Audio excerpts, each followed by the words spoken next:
Hello and welcome back. This is video number 4, and we're going to talk about the ring, which is the strategy. So in the previous video, we discussed why having different social media properties interlinked together can help Google see you as a brand who is sharing your content to your audience. In other words, these aren't just random backlinks, but links from big sites that are branded towards your company. And this is why this is super targeted and is much more powerful than a simple backlink. Makes sense? So now let's take a look at what this looks like in real life. So let's head on over to our nifty mind mapping software. I'm going to map things out so that you're going to be able to visually see how it all works. Okay, so to better understand how this works, we're going to map things out. Now, before we map things out, I want to start with some basics, and let's just pull this out here. So essentially the concept here is, as you're building your brand, you're going to have many different social properties. And let's say, for example, this is the Facebook fan page. So that's your fan page. And we've got the YouTube channel over here because that is our end goal, is to have our YouTube channel get ranked higher. So essentially what we're doing is we're getting a backlink from this to here. And this could be Facebook, it could be Twitter, it could be Instagram, it could be any other social media platform. But it has to be branded towards you. It can't just be somebody else's fan page unless it is actually related. But if it's related and if it's branded as yours and it's linking to your YouTube channel, that essentially is a vote of confidence, but also it shows YouTube that you're interlinking. So that's basically the concept here. Now, if we dig a little deeper, basically what we want to set up is every time we upload a YouTube video and it gets posted, maybe it gets posted publicly, what ends up happening is we push that YouTube video and get it embedded onto the Facebook fan page, the Twitter page, the WordPress page, and all of that.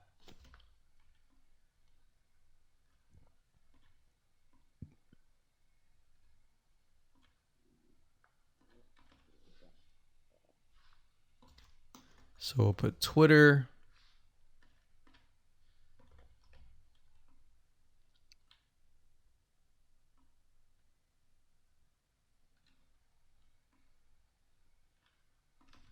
And we'll do WordPress. So as you can imagine, you've got the centerpiece here. You've got different social media platforms that are posted. Now, there isn't necessarily a set rule where you have to post it to X amount of social media properties. It can be 5, it can be 10, it could be 20, it could be different social media platforms. But in order to execute this and get it correctly, you will need to make sure that the platform that we use to automate this process actually supports that specific social media platform. So essentially this is what works, and this is basically what it is. So obviously, in order to get this to work, you'll need to have a YouTube channel, you'll need to have the Facebook fan page, you'll need to have all these items in hand. So you'll need to have the username and password and all that. And we'll talk more about account creation later, but I just wanted to give you kind of a gist of what everything looks like and the visual map of it all. Hello and welcome back. This is video number 5. We're going to talk about how to automate the ring. Now that you understand how everything is interlinked, how everything is connected, and how you can kind of be creative and make your own ring. So after viewing the previous video, you can imagine how tedious and overwhelming it is to have to maintain the ring, much less get it set up yourself. But lucky for you, there is a way to automate it once you have set things up. It's getting things set up is the tedious process. Now, there's a software platform called IFTTT, and there's another one called Zapier.com that allows you to automate the process of moving content all around your social properties. So you could take a YouTube video and have it pushed to your WordPress site. And by pushed, I mean have it embedded on your WordPress site and then have it shared on your Facebook fan page, your Twitter page, your Instagram, and all of that. So you have essentially what we call triggers that whenever the trigger happens, then this something else happens. So what IFTTT stands for is if, then, this, that. So if this happens, then what kind of deal. Now, between the two, Zapier will cost you a lot of money after a while. A lot of times they'll give you some free triggers and zaps, which is what they call it. And beyond that, it will cost money. Whereas with IFTTT, it's just as good, but it's free. So let's hop on over and show you how IFTTT works.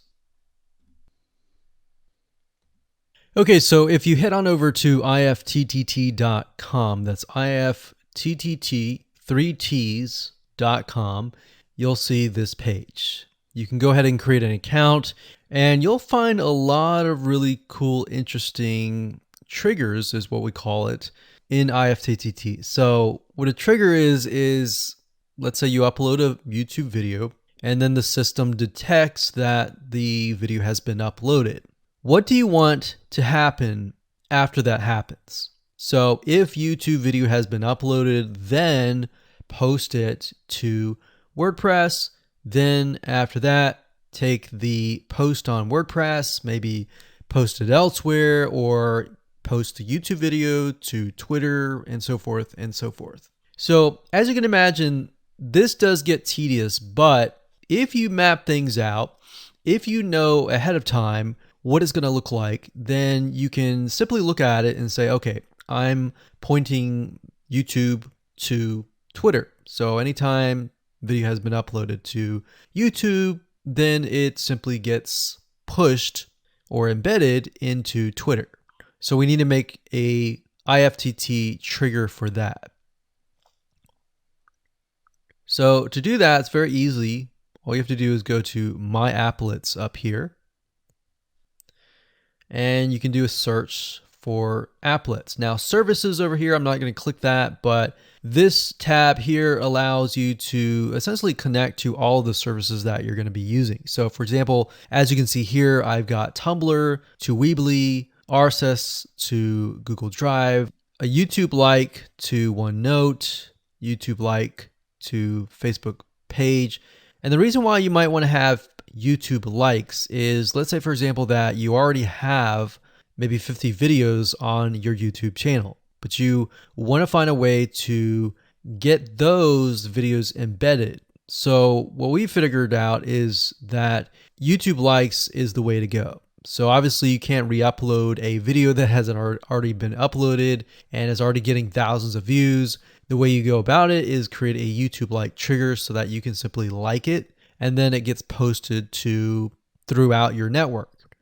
Now, as you can see here, you can easily get lost in the mix of everything. So that's why I said visually map everything out first, and then from that point, then you can simply go in and set things up. So like Blogger to Weebly, YouTube to Facebook, YouTube to Blogger, YouTube to Instapaper, YouTube to DIIGO, YouTube to Google Plus page via Buffer, and all that.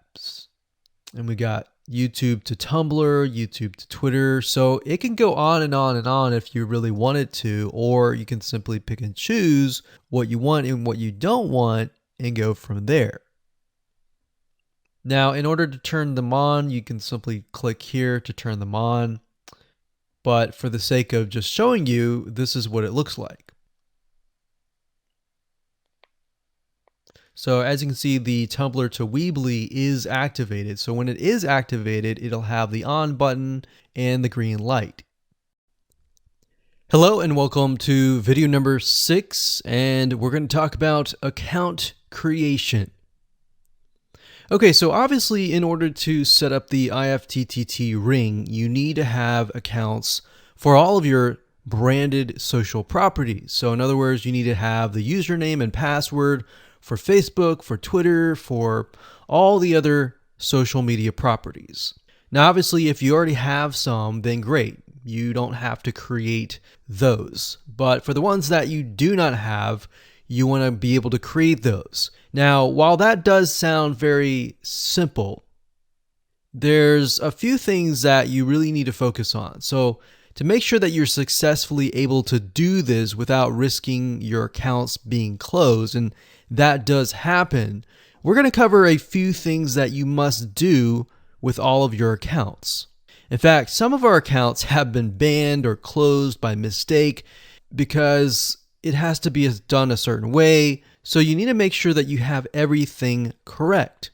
Now, first, you need to have an email address, preferably a Gmail account or an email account that is reliable. And you need to have one email address for that. Typically, you want to have something that is branded as well, because you never know with these social media platforms if they're analyzing every step of the process. Now, most social media accounts we have found require you to have a unique telephone number. So you will need to use either yours or you'll need to get one. If you don't have one and you don't want to use your personal telephone, there are several places to get unique telephone numbers that can be used for both voice and SMS. And the reason why you want to have it for SMS as well is because some of these social media platforms will send you a text message.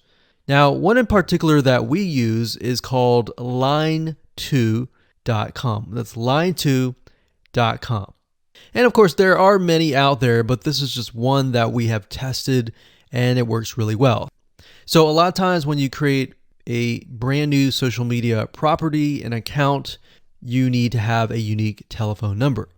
Now, the reason for needing a unique telephone number is because most social media platforms, they really want to make sure that you are legitimate, especially nowadays. They have a lot of checks and balances and things that you need to get around to make sure that your account stays open. In fact, recently Facebook has been on a major crackdown, especially with everything that's been going on in the news. They want to make sure that you are legit and that you are not fake.